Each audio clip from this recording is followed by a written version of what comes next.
Now, I know that sometimes it feels like we're not chalking up any wins in the culture wars. But just because corporate media doesn't report it, that doesn't mean it's not happening. Case in point, the DC Enquirer ran a story headlined, "The Bud Light Effect: Coca-Cola Shareholders Reject Going Woke in Fear of Going Broke."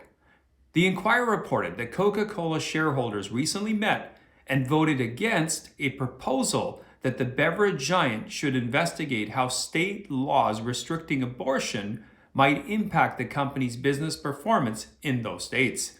Specifically, the shareholder proposal stated, shareholders request that Coca-Cola's board of directors issue a public report prior to December 31st, 2023, omitting confidential information at a reasonable expense, detailing any known and potential risk or costs to the company caused by enacted or proposed state policies severely restricting reproductive rights, and detailing any strategies beyond litigation and legal compliance that the company may deploy to minimize or mitigate these risks.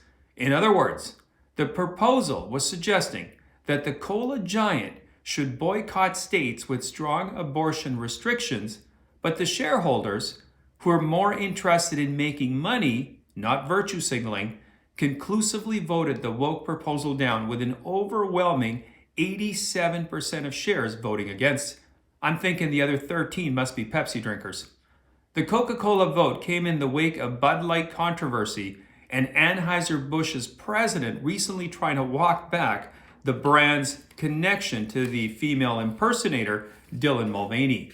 But even that lukewarm, half-hearted distancing from the Mulvaney meltdown triggered LGBTQIA++ people who began to organize their own boycott of the brand. So it seems Bud is losing all their buds on every side. The good news is that Bud Light is, in fact, bringing people together. Just not over a Bud Light, I'm afraid. Honestly, no one, especially trans activists and Anheuser-Busch, ever expected that this thing would take on a life of its own. Personally, I don't think the brand is ever going to fully recover. The demographic that Bud Light has always been targeted to, frat boys and hard hat working people, they simply don't want to deal with the ridicule and jeers that buying or drinking a Bud Light in public comes with. Would you? In time, I'm sure business schools will use this as an example of what not to do when it comes to a marketing campaign.